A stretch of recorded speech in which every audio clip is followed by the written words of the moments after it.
Capítulo 20. Procedimentos de integração, princípios gerais de direito. Sumário. 109. Considerações prévias. 110. As duas funções dos princípios gerais de direito. 111. Conceito dos 109. Considerações prévias 110. As duas funções dos princípios gerais de direito. Princípios gerais de direito. 112. Natureza dos princípios gerais de direito. 113. Os princípios gerais de direito e os 112. Natureza dos princípios gerais de direito brocados. 114. A pesquisa dos princípios gerais de direito. 115. Os princípios e o direito comparado. 109. Considerações prévias. O postulado da plenitude da ordem jurídica, pelo qual o direito positivo não apresenta lacunas, sendo pleno de modelos para reger os fatos sociais e solucionar os litígios, torna-se possível no plano prático em face dos princípios gerais de direito. Na esteira de quase todos os códigos estrangeiros, o direito brasileiro consagrou-os como o último elo a que o juiz deverá recorrer, na busca da norma aplicável a um caso concreto. Os princípios gerais de direito garantem, em última instância, o critério de julgamento. Malgrado o legislador pátrio se refira especificamente ao juiz, na realidade dirigem-se os princípios aos destinatários do direito em geral.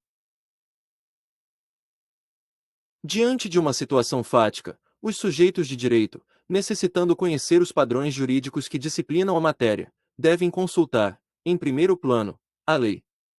Se esta não oferecer a solução, seja por um dispositivo específico, ou por analogia, o interessado deverá verificar a existência de normas consuetudinárias. Na ausência da lei, de analogia e costume, o preceito orientador há de ser descoberto mediante os princípios gerais de direito. Nesta situação, não haverá possibilidade, teórica ou prática, de não se revelar a norma reitora, pois, como bem afirma Clovis Bevilacqua, o jurista penetra em um campo mais dilatado, procura apanhar as correntes diretoras do pensamento jurídico e canalizá-lo para onde a necessidade social mostra a insuficiência do direito positivo. 2. 110. As duas funções dos princípios gerais de direito. Na vida do direito, os princípios são importantes em duas fases principais: na elaboração das leis e na aplicação do direito, pelo preenchimento das lacunas da lei. Os princípios, como acentua Mouchet e Becu, guiam, fundamentam e limitam as normas positivas já sancionadas. 3. Quando se vai disciplinar uma determinada ordem de interesse social, a autoridade competente não caminha sem um roteiro predelineado, sem planejamento, sem definição prévia de propósitos. O ponto de partida para a composição de um ato legislativo deve ser o da seleção dos valores e princípios que se quer consagrar, que se deseja infundir no ordenamento jurídico. Ciência que é, o direito possui princípios estratificados pelo tempo e outros que vão se formando e infire. São os princípios que dão consistência ao edifício do direito, enquanto os valores dão-lhe sentido. A qualidade da lei depende, entre outros fatores, dos princípios escolhidos pelo legislador. O fundamental, tanto na vida como no direito, são os princípios, porque deles tudo decorre. Se os princípios não forem justos, a obra legislativa não poderá ser justa. Ao caminhar dos princípios e valores para a elaboração do texto normativo, o legislador desenvolve o método dedutivo. As regras jurídicas constituem, assim, irradiações de princípios. Na segunda função dos princípios gerais de direito, que é de preencher as lacunas legais, o aplicador do direito deverá requerir os princípios e valores que nortearam a formação do ato legislativo. A direção metodológica que segue é em sentido inverso, do exame das regras jurídicas, por indução, vai revelar os valores e os princípios que informaram o ato legislativo. 111. Conceito dos princípios gerais de direito. A expressão princípios gerais de direito, por ser demasiadamente ampla, não oferece ao aplicador do direito uma orientação segura quanto aos critérios a serem admitidos na sua aplicação. Para Lino Rodrigues Arias Bustamante, o importante é que os princípios gerais de direito sejam concebidos dentro do âmbito de critérios objetivos. 4. Na opinião de Del Vecchio, que os identifica com os princípios do direito natural, Se bem se observa, o direito só estabelece um requisito, quanto ao que deve existir entre os princípios gerais e as normas particulares do direito, que entre uns e outros não haja nenhuma desarmonia ou incoerência.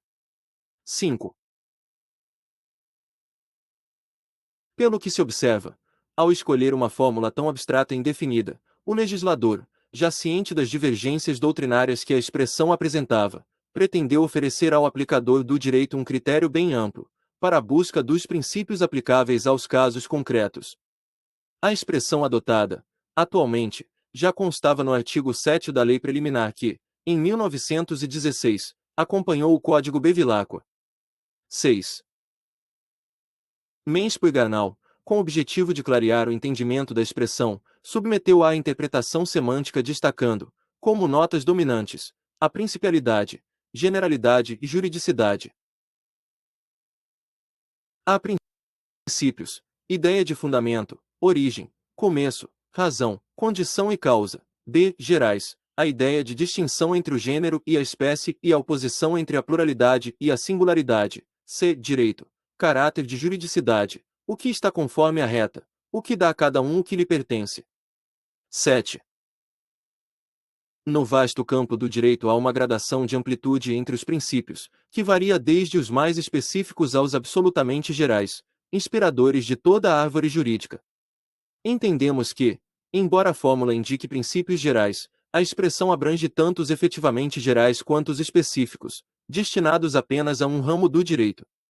De acordo com a classificação que a doutrina apresenta quanto às categorias de princípios, os de direito são monovalentes, porque se aplicam apenas à ciência do direito. Os princípios plurivalentes aplicam-se a vários campos de conhecimento e os onivalentes são válidos em todas as áreas científicas, como o princípio de causa eficiente.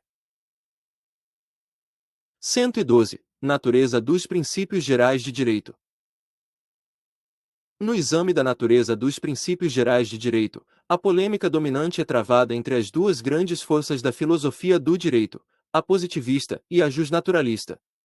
O positivismo, que tem a escola histórica do direito, nesse particular, como aliada, sustenta a tese de que os princípios gerais de direito são os consagrados pelo próprio ordenamento jurídico e, para aplicá-los, o juiz deverá ater-se objetivamente ao direito vigente sem se resvalar no subjetivismo. As afirmações desta corrente, em síntese, são as seguintes. A. Os princípios gerais de direito expressam elementos contidos no ordenamento jurídico. B. Se os princípios se identificassem com os do direito natural, abrir-se-ia um campo ilimitado ao arbítrio judicial. C. A vinculação de tais princípios ao direito positivo favorece a coerência lógica do sistema. D. Os ordenamentos jurídicos possuem um grande poder de expansão, que lhes permite resolver todas as questões sociais. 8. Para a corrente justnaturalista ou filosófica, da qual Giorgio Del Vecchio é o expoente máximo, os princípios gerais de direito são de natureza suprapositiva, constantes de princípios eternos, imutáveis e universais, ou seja, os do direito natural. O jusfilósofo italiano argumenta que, ainda na hipótese de a lei expressamente indicar, por princípios, os constantes no ordenamento jurídico, como fez o Código Civil italiano, 9 os que deverão ser aplicados serão os do direito natural, de vez que, ao elaborar as leis, o legislador se guia por eles. Ainda quanto à natureza desses princípios, alguns autores identificam-na como legado do direito romano, que sempre gozou de grande prestígio e chegou a ser considerado a ratio scripta. Para legais Y. Lacambra, essa vinculação dos princípios com o direito romano possui valor puramente histórico. Em seus comentários ao artigo 7º da Lei Preliminar, Clovis Bevilacqua identificou esse processo de integração com os princípios universais da ciência e da filosofia, como fizeram Paccioni e Bianchi. Não se trata, como pretendem alguns, dos princípios gerais do direito nacional, mas, sim, dos elementos fundamentais da cultura jurídica humana em nossos dias, das ideias e princípios, sobre os quais assenta a concepção jurídica dominante, das induções e generalizações da ciência do direito e dos preceitos da técnica. 10 Jane e Spínola identificaram esses princípios com os ditados pela equidade.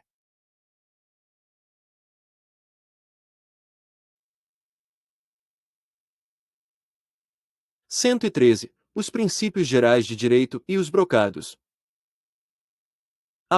Possibilidade de se confundirem os princípios gerais de direito com os brocados e aforismos foi descartada por Arias Bustamante, sob o fundamento de que eles estreitariam o campo e a função dos princípios.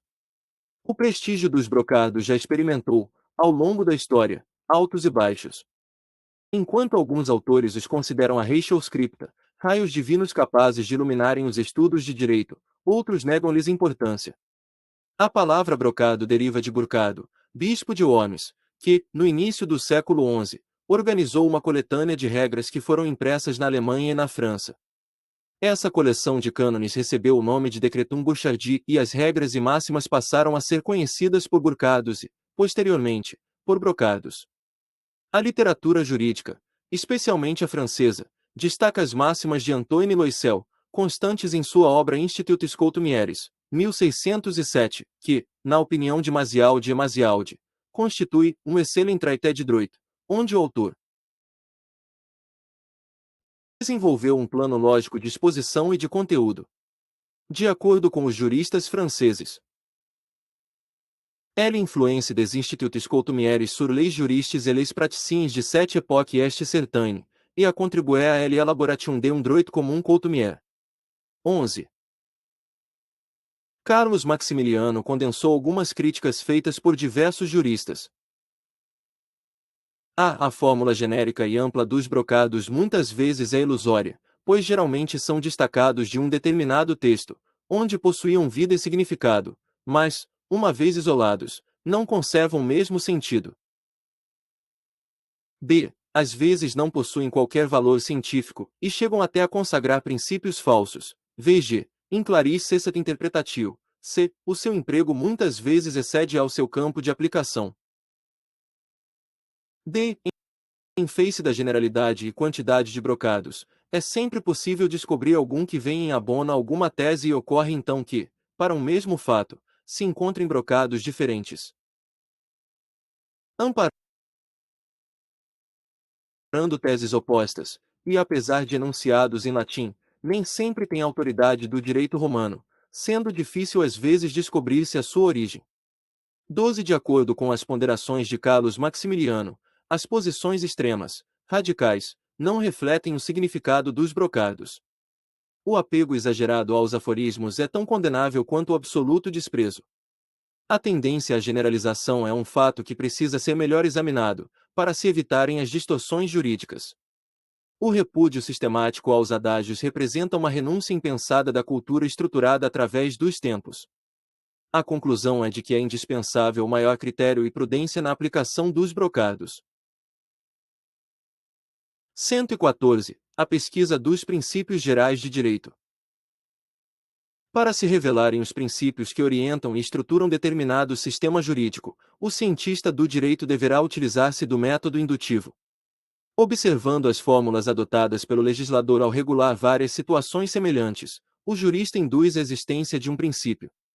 Dos princípios encontrados e que informam áreas específicas do direito, pode novamente induzir um princípio mais amplo e genérico, e, por generalizações ascendentes, se chegar ao princípio procurado. Quando se pretende descobrir o princípio consagrado pelo legislador, o investigador deverá pesquisá-lo, na lição de Carlos Maximiliano, obedecendo a seguinte ordem. A. No instituto que aborda a matéria. B. Em vários institutos afins. C. No ramo jurídico como um todo. D. No direito público ou no direito privado, dependendo da localização da matéria. E em todo direito positivo. F. No direito em sua plenitude. Nesta progressão, de caminhar do mais específico ao mais geral, a possibilidade de falha será menor quanto mais específica for a fonte. 13. 115. Os princípios e o direito comparado. Os sistemas jurídicos de quase todos os países incluem os princípios gerais de direito como processo de integração jurídica. Limongi França revela a posição dos códigos das nações cultas, em relação aos princípios gerais de direito. Entre os códigos que não seguem a fórmula tradicional figuram, com maior destaque, o da Áustria, de 1812, o suíço, de 1907 e o da Itália, de 1942. O austríaco, por ter sido inspirado no racionalismo kantiano, além de não prever o costume como fonte, identificou os princípios com os do direito natural. Igualmente, o Código Seabra, Código Civil Português de 1867, que previa no artigo 16, se as questões sobre direitos e obrigações não puderem ser resolvidas, nem pelo texto da lei, nem pelo seu espírito, nem pelos casos análogos, prevenidos em outras leis, serão decididas pelos princípios de direito natural, conforme as circunstâncias do caso. O italiano modificou o critério do código anterior, que adotava a expressão princípios gerais de direito substituindo-a por princípios do ordenamento jurídico do Estado. O principal objetivo desse código, ao adotar a nova fórmula, foi impedir que a justiça italiana aplicasse princípios de direito estrangeiro, em plena Segunda Guerra Mundial. O critério adotado pelo legislador suíço, considerado por Garcia Marques a fórmula mais feliz de integração, ao mesmo tempo que libera o magistrado para aplicar a regra que ele criaria se fosse o legislador, na hipótese de lacuna da lei e na falta do costume, condicionam a doutrina e a jurisprudência. Essa orientação acha-se na segunda parte do artigo 1, do teor seguinte. Em todos os casos não previstos por lei, o juiz decidirá segundo o costume, e, na falta deste, segundo as regras que estabeleceria se tivesse que obrar como legislador. Inspirar-se-á para isso na doutrina e jurisprudência mais autorizada. Bibliografia principal.